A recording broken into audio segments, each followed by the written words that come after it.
Everyone, welcome to the mix martial arts federation India podcast. मैं हूं आपका host ताजदार खान और आज मेरे साथ हैं कुछ ज़बरदस्त फाइटर्स। जानते हैं उनके बारे में, कुछ उनकी जर्नी के बारे में, उनकी ट्रेनिंग के बारे में और आने वाली नेशनल एमएमए चैंपियनशिप 2024 के बारे में।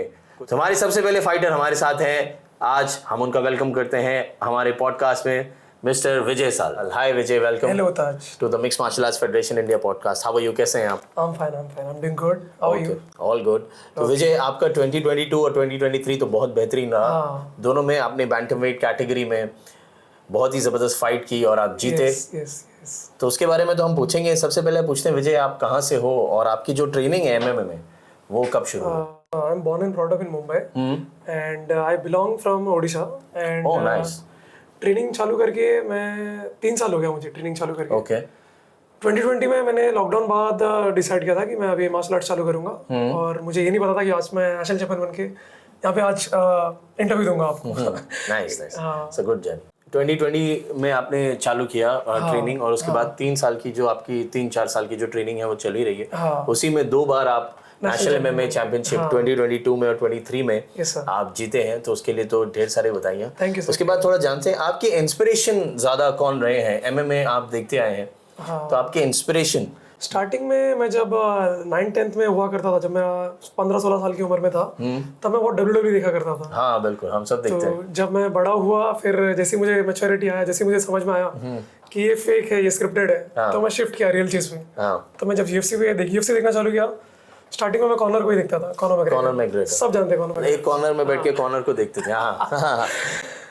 तो जब मैंने देखा वो बंदा बहुत करिश्मेटिक था। बिल्कुल। वो बंदा बहुत क्राउड बुलिंग करता था, तो मैं जब देखा मैं फैन बन गया, मैं तुरंत फैन बन गया। तो तभी इंडिया से कोई रिप्रेजेंट नहीं कर रहा था, तो मैं सोचा क्यों ना मैं ही पहला बंदा रहूँ जो रिप्रेजेंट करूँ। पर मैं फिलहाल पहला तो नहीं रहा, पर मैं उम्मीद करूँगा मैं बेस्ट बंदा रहूँगा जो इंडिया को रिप्रेजेंट करूँगा। डेफिनेटली। और अभी हाल ही में हमारी इंडिया की पूजा तोमर भी जीती हैं UFC में, तो उनको भी बधाइयाँ। और हम दुआ करते हैं कि आप भी हमारी कंट्री को रिप्रेजेंट करें और हमारे तमाम फाइटर्स जो हैं यहाँ पर मेहनत कर रहे हैं वो सब।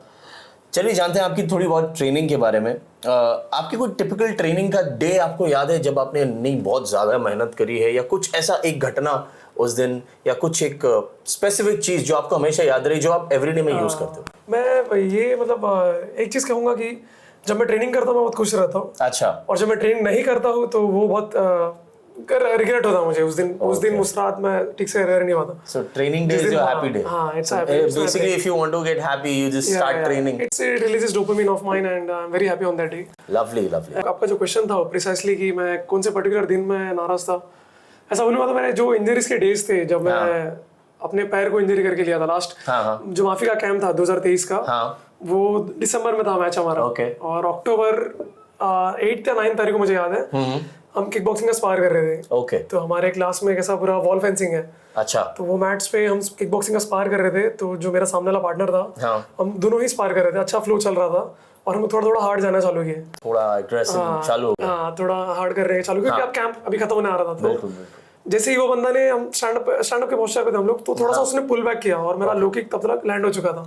मैं डिलीवर कर मतलब छोड़ चुका था मैंने लो किक, और जैसे ही पुल बैक किया मुझे समझ गया अभी मेरा हो गया काम लगने वाला। तो किक उसको नहीं लगा, दीवार को जाके लग गया और वो एंकल इंजरी बहुत गंदा था। तो एंकल इंजरी काफी था। तो वो अक्टूबर से नवंबर तक मैं किक्स नहीं कर पाया।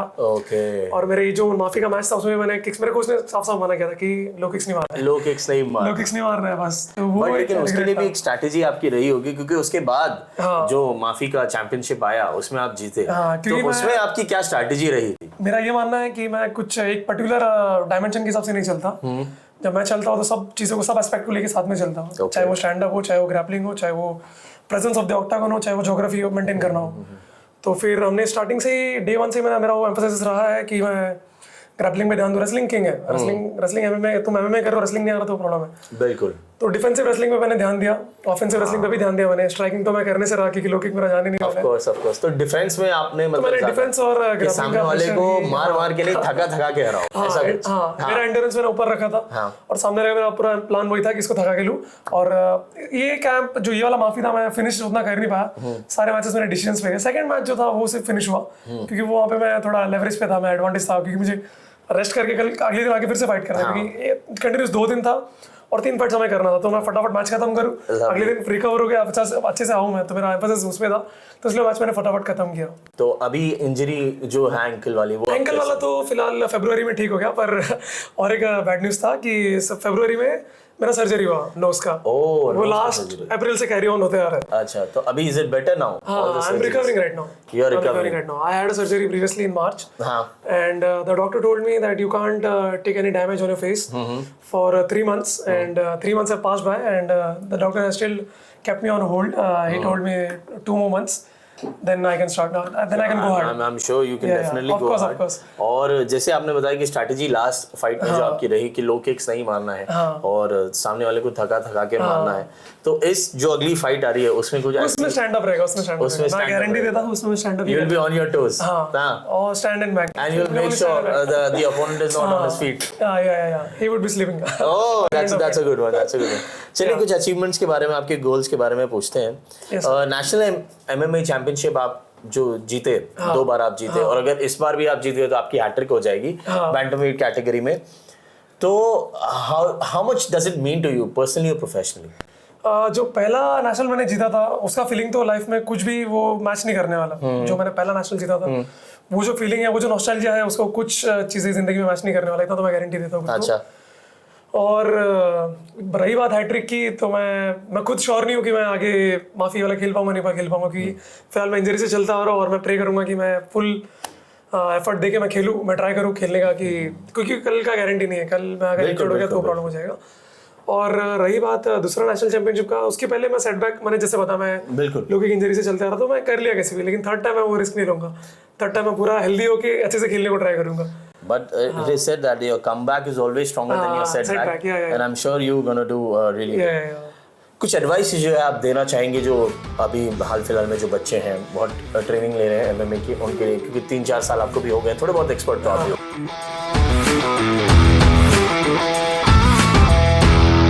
कुछ एडवाइस जो है आप देना चाहेंगे जो अभी हाल फिलहाल में जो बच्चे हैं, बहुत ट्रेनिंग ले रहे हैं MMA की, उनके लिए, क्योंकि 3-4 साल आपको भी हो गए, थोड़े बहुत एक्सपर्ट तो आप भी हो। इतना तो मैं कहूँगा, आर्मेचर सर्किट पे तो मैं मास्टर बन चुका हूँ, ऐसा मैं बोल सकता हूँ। तो मेरा पहला एडवाइस ये रहेगा कि आप एक अच्छा जिम ढूंढो, और सेकंड एडवाइस ये रहेगा कि अच्छा आप अच्छे कोच के अंडर ट्रेन करो। अच्छे कोच के अंदर ट्रेन करो, क्योंकि दोनों चीज आपको बहुत आगे लेके जाएगी। अंडर गाइडेंस तुम्हारा जो कोच रहेगा वो विजनरी रहेगा ना, बहुत आगे का सोच के चल रहा है, तो तुम भी आगे जाओगे। और तुम्हारा कोच ऐसा छोटे मोटे लेवल तक ही देख रहा है, आगे लेवल नहीं देख रहा है, तो तुम उतना आगे नहीं जाओगे। हाँ, तुमको लॉन्गर पिक्चर में, लॉन्गर रन में कितना आगे जाना है वो देखना पड़ेगा।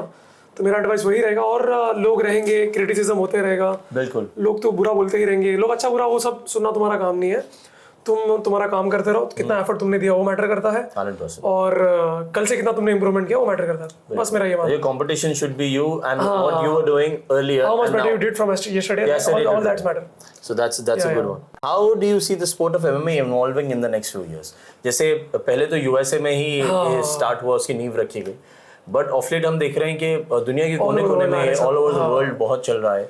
पहले रेसलिंग बहुत चलती थी, फिर कराटे बहुत चला, फिर मियो थाई बहुत चला, फिर जिu-jitsu चला, और अब BJJ चल रहा है। अब martial arts, MX martial arts, उसमें काफी तरह के जो हैं कैटेगरीज है, जैसे कि स्ट्राइकिंग, ग्रैपलिंग, कंडीशनिंग, बहुत सारी चीजें हैं। उसमें आपको क्या पसंद है, और वर्ल्ड वाइड खास करके इंडिया में? पहला तो मैं ये कहूँगा, फाइटिंग जो है वो बहुत थ्रिलिंग चीज है। थ्रिलिंग तो लोग जब देखते हैं उनको और बहुत मजा आता है वो देखने। कोई स्पोर्ट ऐसा नहीं है जो उसको मैच कर पाएगा फाइटिंग को। मैं तो खुद एक कॉम्बैट स्पोर्ट का फैन, वो दूसरे स्पोर्ट को उतना वो एनकरेज नहीं करेगा। बिल्कुल, एक बार उसने कॉम्बैट स्पोर्ट देखना चालू किया तो इसका ग्रोथ तो हमेशा ऊपर ही रहेगा, ये एक्सपोनेंशियल ग्रोथ रहेगा इसका, मैं तो इतना मानता हूँ। और जो आपका सेकंड क्वेश्चन था कि आप क्या देख रहे हो, तो मैं ये कहूंगा कि आर्मेचर जो फाइटर्स है, आर्मेचर सर्किट पे लोग अभी बहुत अच्छा परफॉर्म कर रहे हैं। स्टार्टिंग लेवल पे उतना अच्छा नहीं होता था, पर अभी कैसा कंपटीशन बढ़ रहा है, लोग नए मैच, लोगों के मैचेस अभी यूट्यूब वगैरह पे आते हैं, अवेयरनेस बहुत हो रहा है, लोग बहुत अवेयर हो चुके हैं इसके बारे में। तो लोग बहुत अच्छे से देख रहे हैं चीजें, अपना नया चीजें इम्प्रोवाइज कर रहे हैं, सोशल मीडिया वगैरह पे खुद को प्रमोट कर रहे हैं, और एक गेम को और नेक्स्ट लेवल पे लेके जा रहे हैं। तो जो गेम यूएसए में था, अभी वो फिलहाल इंडिया में भी आ चुका है, अभी वो वर्ल्ड वाइड फेमस होने का बात चल रहा है। तो इंडिया में ग्रो होने को थोड़ा सा टाइम लगेगा, क्योंकि इंडिया में थोड़ा टाइम लगता है, क्योंकि सब फिलहाल सबका एम्फेसिस क्रिकेट पे रहता है। बिल्कुल बिल्कुल। अभी T20 चल रहा है, सबको ये पता रहेगा कल रात को कौन सा मैच हुआ, कल क्या हुआ, लेकिन वो याद नहीं रहेगा कि इंडिया से कौन MMA जीत रहा है, MMA कौन खेल रहा है। पूजा तो उतना फेमस नहीं रहेगी जितना विराट कोहली फेमस रहेगा। 100%। Virat Kohli is very famous and we all love him, but we definitely love Pooja also. Criticism नहीं कर रहे हैं, yes, we definitely love Pooja also, and we are very honoured कि उसने हमारे देश को रिप्रेजेंट किया और वहाँ पर जाकर वो जीती, उड़ीसा से आपने बताया जैसे। तो वहाँ पर कितना अवेयरनेस है और वहाँ के कैसे एथलीट्स जो हैं तैयारी करते हैं, वहाँ पर कितनी फैसिलिटीज है, उसके बारे में कुछ बताएं। मैं तो कहूँगा उड़ीसा में उतना अवेयरनेस नहीं है, और मेरा होम टाउन जो बहरामपुर है उधर लोगों को बॉक्सिंग और MMA का उतना डिफरेंस नहीं पता है। मैं चाहूँगा मैं जाके वहाँ पे अवेयर करूँ लोगों को, थोड़े मोटे वर्कशॉप्स करूँ जाके, आगे फ्यूचर में चलकर जिम्स खोलूँ वहाँ पे, मल्टीपल जिम्स खोलूँ वहाँ पे। मेरा वो एक एम्बिशन है लवली फ्यूचर का। मुंबई में भी रहूँ मैं, वहाँ भी मल्टीटास्किंग चलते रहे all over the world, all over India. Yes, वो एक ऑप्शन है मेरे पास। Wish you all the best for that. और डेफिनेटली आप मुंबई में भी अपना जिम खोलें, और जैसे आपने कहा कि आपको ट्रेनिंग ज्यादा पसंद है कंपीटिंग से, तो we wish you all the best कि आप खुद भी ट्रेन करें और लोगों को भी ट्रेन करें, एथलीट्स को ऑल ओवर इंडिया, ताकि वो वर्ल्ड पे जाएं और हमारी कंट्री का नाम रोशन करें। और विजय, आपसे भी ये उम्मीद है, और काफी हमारे फाइटर्स जो हैं सब आ रहे हैं, उनसे भी ये उम्मीद है कि आप लोग बस अपनी ऐसी मेहनत करें, इंडिया को आगे लेवल आगे जो सेटबैक है वो थोड़ा कम रहे और कम बैक आपका और ज्यादा स्ट्रांग रहे। तो it was wonderful talking to you bro. तो जाते जाते बस आपसे ये सवाल कि आप ज्यादा एंजॉय क्या करते हैं ट्रेनिंग में, ट्रेनिंग या फाइटिंग करना? फाइटिंग थोड़ा सा कॉम्प्लेक्स है मेरे लिए। अच्छा। क्योंकि उसमें रिस्क रहता है, हारने का रहता है, वो रहता है। ट्रेनिंग में ऐसा कुछ नहीं रहता है। अच्छा। ट्रेनिंग में अंदर जाओ, हैप्पी रहो, खुश करो, जो करना है करो, नया नया चीजें सीखो। सीखने पे ध्यान रहता है। You're more of a learner. I'm a student of the game, I would say. You're a student of the game and you enjoy more of the training than fighting. The learning aspect, yeah. The learning aspect. Yeah. So that at the end of the day you're taking something with you home. Yeah. Whenever you're training. Something new. Something new. Whereas in a fight, of course you like that too, but उसमें ऐसा है कि competition it's not, I won't say I enjoy that. Yeah. The result or the outcome of the competition, I won't enjoy that. When it is not in your favor, especially. Even if it's not in my favor, if I take back, if I take home injuries, if I go home with my injuries, then it's not worth risk the reward. Yeah, so I would say training is much more good to me. Good to you. Even if I retire, then too I would train. Okay lovely. So भाई retirement plan अभी से बन गया है, तो आपके gym में फिर मेंबरशिप के लिए आप एक अर्जी डाल दीजिएगा हर जगह पर। It was wonderful talking to you Vijay. All the best for national MMA championship 2024। Say world championship. I will be a world champion. Inshallah you'll be a world champion. My best wishes with you. Thanks.